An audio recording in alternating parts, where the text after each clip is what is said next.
partnership with the World Bird Sanctuary. My name is Emily, and I hope you guys are all ready for an amazing free-flying show where some of our birds will be flying right before your very eyes. There are many myths, tall tales, and fictions about birds and their behaviors. So today, with the help of our avian ambassadors, as well as my other trainers, we'll be clearing up some facts from fiction. Now, before we fly throughout the show today, we would love to have your help as an audience. There may be several times when one of our birds flies directly over your head. When that happens, make sure to keep your eyes open, but your mouths closed. We like to say our birds are trained professionals. They've been trained to do many things, but they are not, in fact, potty trained. As our avian ambassadors are out and about, make sure to keep your hands, arms, and phones down low and out of their flight paths. Another thing you can do to help us out today is seated throughout the entire show.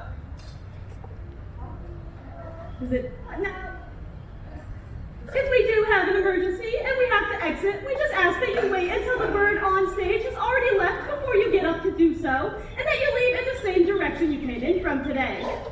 Now, with that said and done, we'll get ready to welcome our first guest to the stage. This is a bird that can be found right here in St. Louis.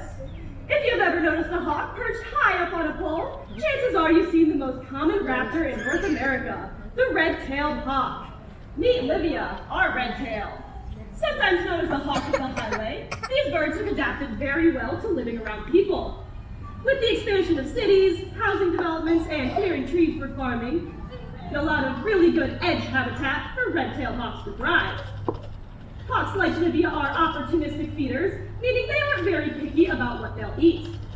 They'll perch high up on a pole and wait for their prey to scurry out into the open before they pounce on it.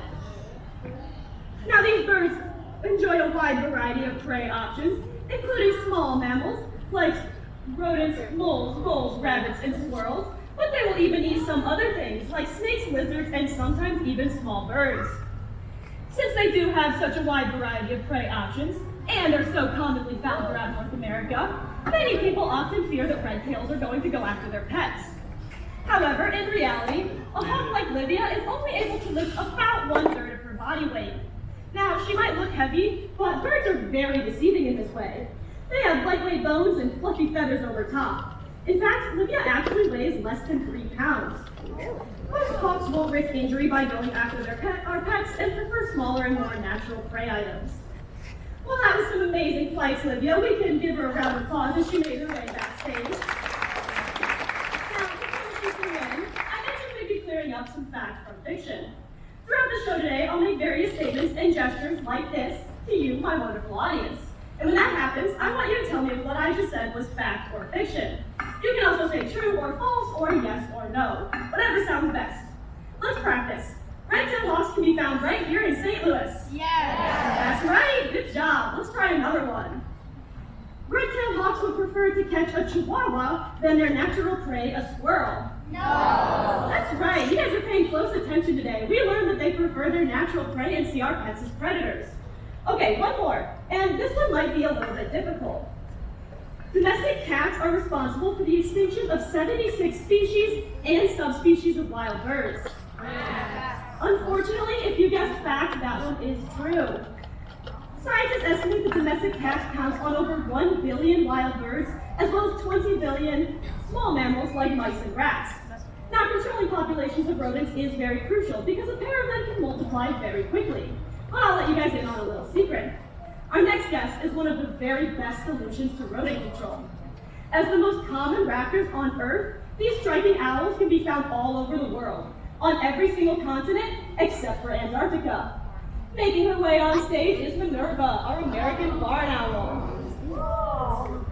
Barn owls like Minerva here can lay 4 to 6 eggs at a time, but have been documented laying even more. This can lead to one very large and very hungry family of barn owls. In fact, a single barn owl family is able to eat over 1,000 mice in just 1 year. To help them do this, barn owls have an excellent sense of hearing.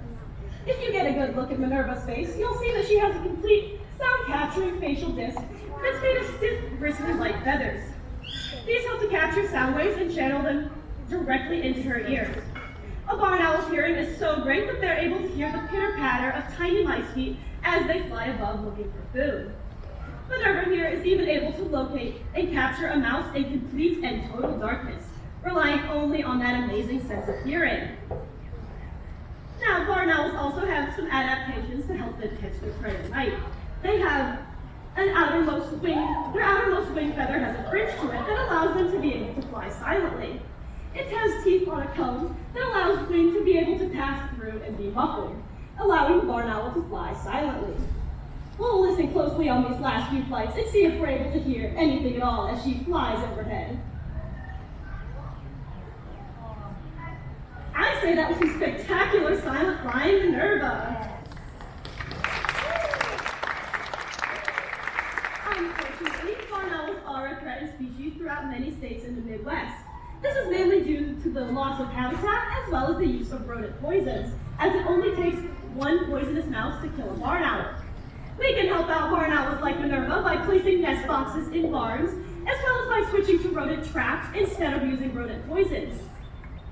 Well, as she makes her way backstage, we'll have another pop quiz. Barn owls can be found all over the world, on every single continent, except for Antarctica. Yes. That's right, that's a fact. Good job. All right, let's try another one. Barn owls use their excellent hearing and their silent flight to catch their prey at night. That's right. Do you think any of you could catch your food when it's running away from you using only your feet and it's dark outside? It would probably be pretty difficult for us. Well, a lot of people like to think that owls are the only birds active when the sun is down. However, in the very late evenings and early mornings, there's another specialized hunter on the prowl. Representing the night herons is Gilligan, our black-brown night heron. These birds are excellent fishermen, as Gilligan here is going to demonstrate for us. If my brave volunteer would step up to their bin, we'll be using chopsticks to make Gilligan's beak and race him for food. On the count of 3, 1, 2, 3, go! And it looks like Gilligan has his down nice and fast. He does have a few years on you. Let's hear a round of applause for our brave volunteer, Charlotte. You can get back to your seat. Night herons live in marshy areas where they eat mostly fish, but also coming your way. Gilligan is very eager today. We'll have our friend find the seat while the bird's out and flying. We don't want anyone standing and confusing our birds, please. Well, as I was saying, night herons live in marshy areas where they eat mostly fish, but also small mammals and sometimes even small birds. The marshy areas that they call home act as fantastic natural water purifiers by filtering sediment and pollution from surface water. These areas also act as giant fish nurseries as they house a variety of fresh and marine water species. And Gilligan wanted me to let you guys all know today, he does find all of these species very, very tasty. Wetlands are also extremely important during times of heavy rain, as they can keep the environment from flooding. Another great way to use wetlands is outdoor recreation. Activities like hiking, bird watching, and fishing are all great things to do when you're out exploring your local wetland. However, when you are out and exploring, we ask that you please remember to pick up after yourselves. Fishing line can be especially dangerous to birds as it can wrap around them like a net and is nearly invisible to their eye. That's actually how Gilligan here came to live with us. After healing from his fishing line injuries, he was too used to people to be able to survive out in the wild. Instead, he became a teacher and he works alongside us, teaching everyone about night herons and the importance of keeping the environment free of trash. Well, now that Gilligan's made his way backstage, we'll have another pop quiz. All herons hunt their food in the daytime. That's right. Even though Gilligan fished with us during the day today, we learned there are a handful of night heron species that are active when the sun is down. All right, let's try another one. Wetlands are fantastic habitats that naturally purify water. That's right. Just another reason to keep them healthy and free of trash. Now, Gilligan's antics might be funny, and the idea of him being used to people might not seem like it's a bad thing. But it's really important that we limit our interactions with wildlife as much as possible in order for them to maintain their natural behaviors. Every species has a vital role to play out in their ecosystem, and our next guest is certainly no exception. Known for their brightly colored feathers and ability to mimic sound, including human speech, I'd like to introduce you to my friend. Or rather, I'll have him introduce himself. Can you share your name? This is Nemo, our African gray parrot, and he'll be demonstrating their ability to mimic sound by helping you to tell a there was a beautiful princess. Did she have gray feathers and a red tail? Was she a parrot princess? She certainly was. Well, she must have been awfully cute. She was certainly Nemo's type. Well, one day, that princess was stolen away by an evil witch. And worse, the witch turned her into a kitty cat. Nemo knew he had to save his princess, so he hopped onto his horse and chased after them with a nice, loud charge. When Nemo got to the witch's hut, he tried to be polite and knock. But the witch only laughed, so Nemo shut the door down with his lasers. Bursting through the hole he made in the witch's door, the witch tried to cast a spell on him, but Nemo blocked it with his big, big wings. And then he doused the witch with a bucket of water. Defeated, she disappeared into a cloud of bubbles. Well, Nemo knew just how to save his princess. He rushed to her side and gave her a nice big kiss. And she turned back into a parrot. Nemo wanted to win over the love of his princess, so he decided to serenade her with a song. Nemo, can you play the guitar? Well, it seemed to do the trick. The two fell in love, and they rode off into the sunset to live happily ever after. Are you ready? The end.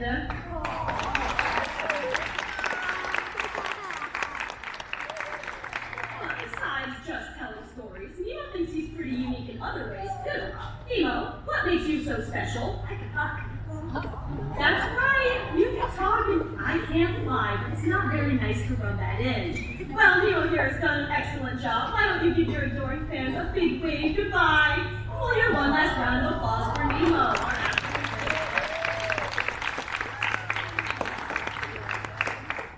Parents like Nemo here are commonly kept as pets, but we like to remind everyone that they might not be the best pet for every family.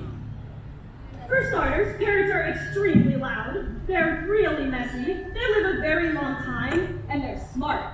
They require a lot of attention and enrichment to keep them happy and healthy throughout their very long lives. Out in the wild, all of these things help them thrive as seed dispersers.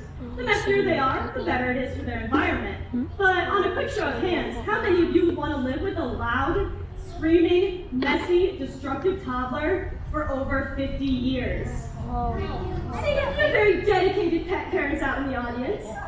Well, out in the wild, parrots tend to live in large groups called flocks, and they are not the only bird to do this. In fact, our next guest can be seen in flocks that number in the thousands. We'll have our friends find their seat before we let our next guest on stage. We don't want to confuse our bird. Now, they may form some of the largest flocks, but they themselves are the smallest species of their kind. Strutting his way on stage is Azizi, our white-bellied stork. White-bellied storks are native to sub-Saharan Africa, where they eat mostly insects, but also small mammals and fish found in seasonal pools. Since their diet includes locusts, which are known for destroying crops very quickly, many people see storks as good luck charms. If seeing a stork like Azizi brings to mind the thought of bringing babies, there is a reason why this tale exists. In medieval times, storks returned to Europe 9 months after the traditional wedding month. You know, when many human babies are being born. In southern Africa, storks are instead thought of as rain bringers, as their migration season lines up with the rainy season. Migratory birds like storks will do so when food or nesting sites become scarce and they have to find more resources. They'll fly at night and use the stars in the night sky to help them navigate. Unfortunately, light pollution from large cities can blind and disorient these birds and can even cause them to crash or exhaust themselves as they lose their migration path. We don't have to go all the way to Africa to help out migratory birds. Billions of birds fly through every single year for spring and fall migration. We can help them out right here in our own backyards by turning off any upper story lighting during migration season and placing unnecessary lighting on timers or motion sensors. We can also help out our migratory birds by placing markings or stripes on glass, as it's nearly invisible to their eye and can be extremely dangerous to them. Here at the St. Louis Zoo, we take part in Lights Out Heartland, an initiative to decrease the impact of light pollution on migratory birds. Now, all throughout the world, birds have come to symbolize important meanings. Just like storks and their association with bringing rain or babies, doves symbolize peace, ravens foreboding, and cranes prophecy. In St. Louis, another important bird symbol is a bird sitting on a baseball bat. Fact or fiction? That's right, go Pirates! Another important bird symbol, the very symbol of our country, is the turkey. No, it's not the turkey? Well, you're right. Sounds like you were expecting me to say something else. And the turkey did not make the cut as our national symbol. However, our final show guest did. Making his way onto stage is Buford, our bald eagle. The bald eagle was made our national symbol in 1782. And one of the reasons why is because they can only be found right here in North America. These guys typically live near water, like rivers, and have some unique adaptations in order to help them catch their favorite type of food, fish. For starters, eagles have amazing eyesight that allows them to easily spot fish underneath the veil of water. They also have a rough and bumpy texture on their feet that acts like Velcro to a fish's scales. It helps them hold on to their slippery prey before it can wriggle away. Now, the bald eagle has come a very long way in the last 100 years or so. In 1963, there were fewer than 500 bald eagle pairs left in the lower 48 states. This was mainly due to a pesticide called DDT. DDT was supposed to be used to kill mosquitoes, but instead it made its way into the rest of the environment. Eventually, it made its way into a fish the bald eagles were eating. We became scarily close to losing our national symbol completely. However, in 1972, DDT was banned, and since then, they've made an incredible comeback. In the lower 48 states today, there are more than 71,000 bald eagle pairs. And on top of that, in 2007, the bald eagle was officially removed from the federally endangered species list. Something you are clearly very proud of. So how is that our national symbol? The story of the bald eagle just goes to show that by working together, we can save species even from the very brink of extinction. And that is a fact. Well, Buford, you've done an amazing job today, but I think we've had an even better audience. Just by coming out to our show today, you've taken the first steps at protecting birds and their habitats. I'll leave you guys with one final fact or fiction. Just a small change in each and every one of our own everyday lives can lead to a huge difference in the daily lives of birds. That's a fact. Just look at what we did with the bald eagle. Well, as I said, thank you guys for coming out to our show today. As you exit, check out the QR code by the door. If you'd like to leave us some feedback, let us know what you thought about the show today. Thank you guys. Have a great day at the St. Louis Zoo, and goodbye.